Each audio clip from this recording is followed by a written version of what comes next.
बिस्मिल्लाहिर्रहमानिर्रहीम, अस्सलाम वालेकुम। जो कॉन्स्पिरेसीज होती हैं उनको इतनी आसानी से डिकोड नहीं किया जा सकता।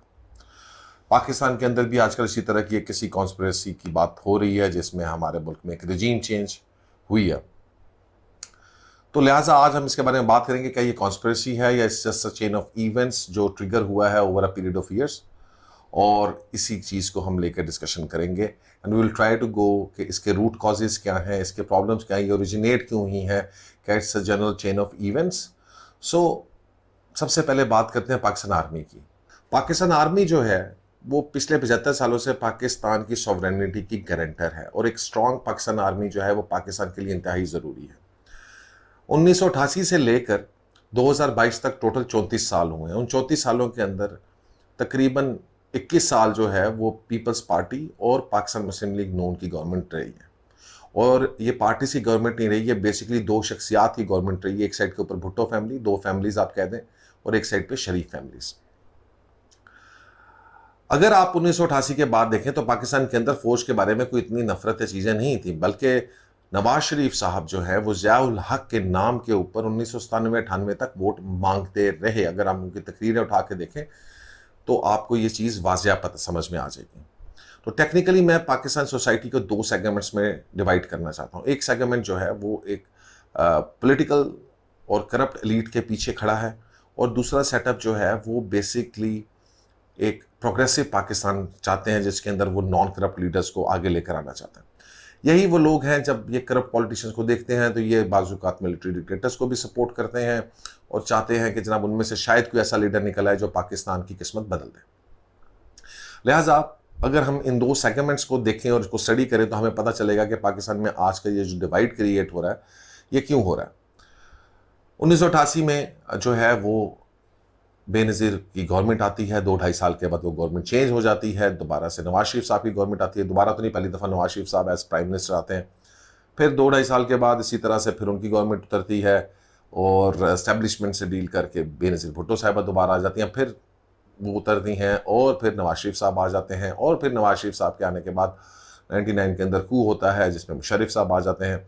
अब इस सारे सेगमेंट में आप देखें तो 97-98 तक एक बहुत बड़ा सेगमेंट जो प्रो मिलिट्री भी था वो नवाज शरीफ साहब को भी सपोर्ट करता रहा और नवाज शरीफ साहब खुलेआम ज़िया के नाम से वोट मांगते रहे। इस बात को आपको समझना पड़ेगा कि बहुत सारे लोग कहते हैं कि पाकिस्तान आर्मी का रोल जो है वो पॉलिटिक्स में नहीं होना चाहिए, लेकिन मेरे ख्याल में जितने भी मुल्क हैं जिनमें करप्शन रैम्पेंट हो और इनजस्टिस हो और अदालतें इंसाफ ना देती हों, वहाँ पे मिलिट्रीज का जो इन्वॉल्वमेंट है इन पॉलिटिक्स वो ऑटोमेटिकली जो है वो आ जाती है, और वो होनी चाहिए, क्योंकि अदरवाइज तो फिर यह है कि आप इस मुल्क के अवाम को कुत्तों के सामने डाल दें, भूखे कुत्तों के सामने, और वो इसकी बोटियाँ नोच नोच के खाते रहें।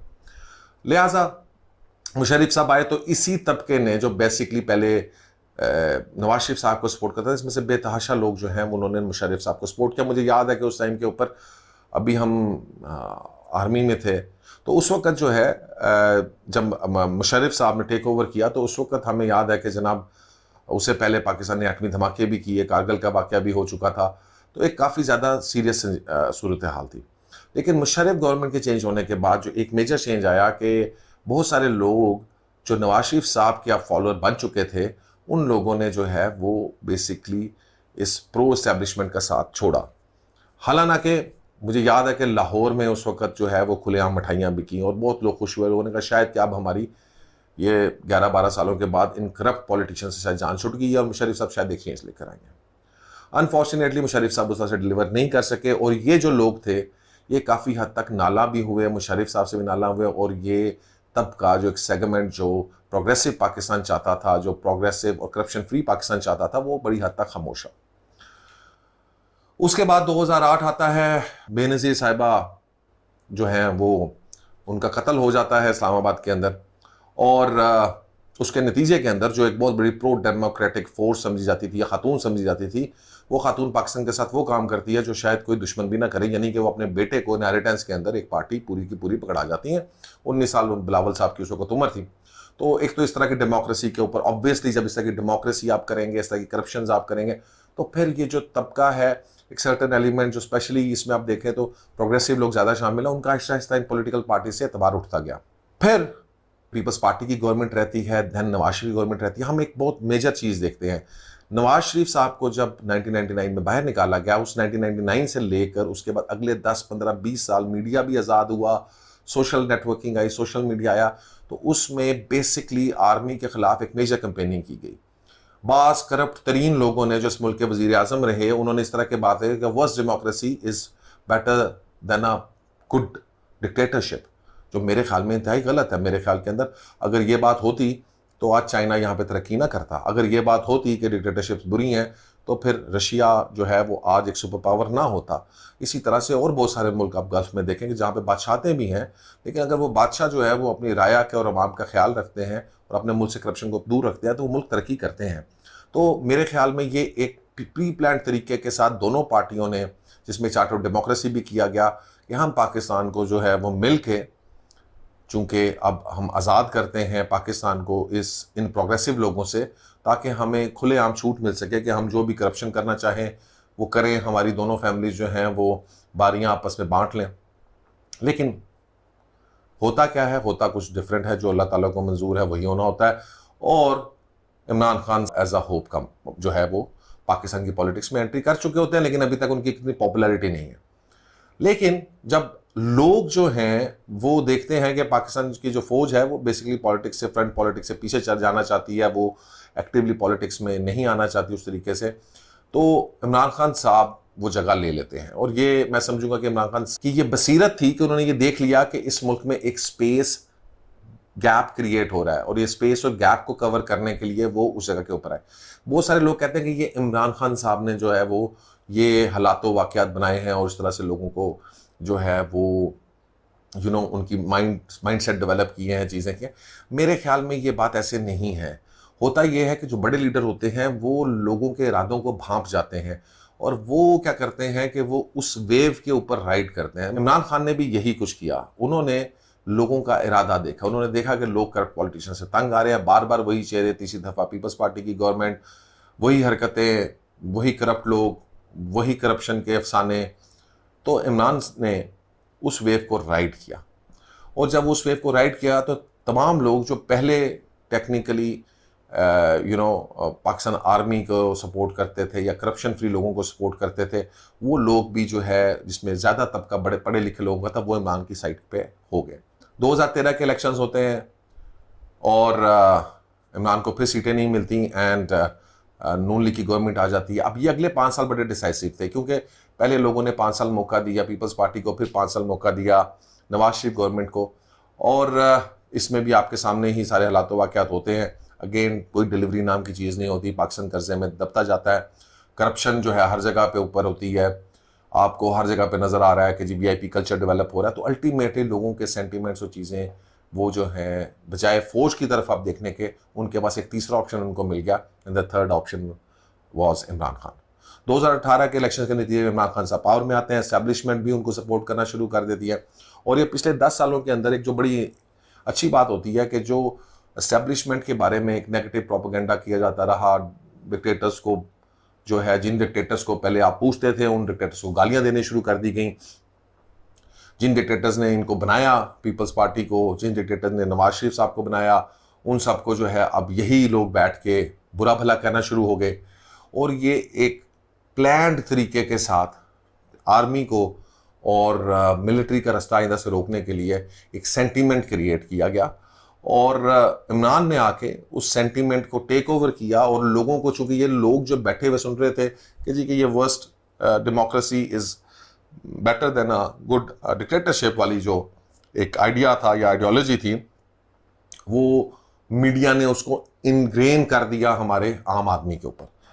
मैं इस बात से टोटली एग्री नहीं करता। मेरे ख्याल के अंदर के कोई भी वर्स्ट डेमोक्रेसी जो है वो कभी भी जो है वो एक कोई डिक्टेटरशिप से उसको कंपैरिजन नहीं कर सकता। Worst democracy is worst democracy, worst dictatorship is worst dictatorship.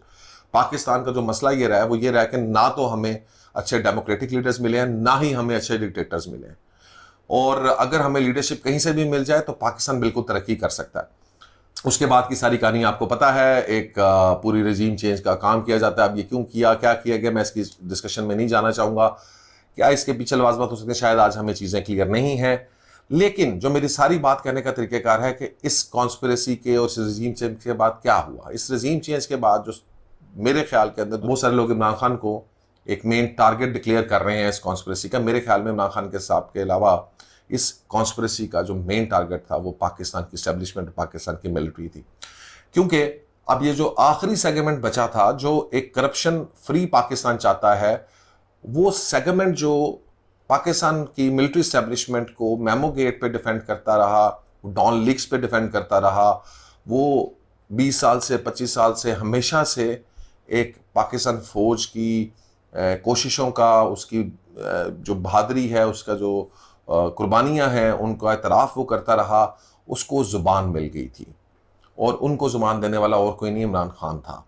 अब ये लोग जो थे, जब इनकी ज़ुबान बंद करने की कोशिश की गई तो चूंकि अब ना तो मिलिट्री डिक्टेटर था इसलिए, और ये एक डेमोक्रेटिक मूवमेंट थी और इमरान खान एक डेमोक्रेटिक लीडर था, लिहाजा उन लोगों ने जो अपना बयानिया है वो इमरान खान की फेवर में दे दिया। इससे हुआ ये कि ऑल्दो अभी आपको नजर आता है कि पीपल्स पार्टी और पीएमएल के कुछ लोग जो हैं वो फौज के साथ का जो है वो, या उसको सपोर्ट करने के जो है वो बयानिया उन्होंने इख्तियार किया हुआ है, लेकिन ना वो अंदर से लॉयल है और ना वो ये करेंगे over a long period of time.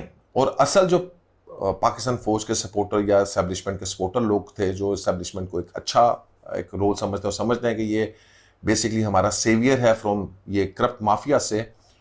आखिर में यही कहूँगा कि जिस किसी ने भी ये प्लान ऑर्केस्ट्रेट किया, जिसने ये चेन ऑफ इवेंट्स स्टार्ट किए, जिसके अंदर एक स्लोली एंड ग्रेजुअल प्रोसेस से ऑटोमेटिकली ये सारी चीज़ें इसी तरह से होती गई, एस्टेब्लिशमेंट को, डिक्टेटरशिप को एक बहुत बुरा रोल और एक ऐसी चीज़ जिसके बारे में आप बात भी नहीं कर सकते वो बना दिया गया, और करप्ट पॉलिटिशियंस को हमारा सेवियर और प्रोटेक्टर बना दिया गया। और फिर अल्टीमेटली जो आखिरी सेगमेंट जो इमरान खान की सूरत के अंदर आया, जो डिफेंड करता रहा इसी इस्टेब्लिशमेंट को, इसी फौज को, इसकी फेवर में था, और इसमें से भी बहुत सारे लोग हैं, उनको भी अल्टीमेटली फौज के सामने आमने सामने लाके खड़ा कर दिया गया।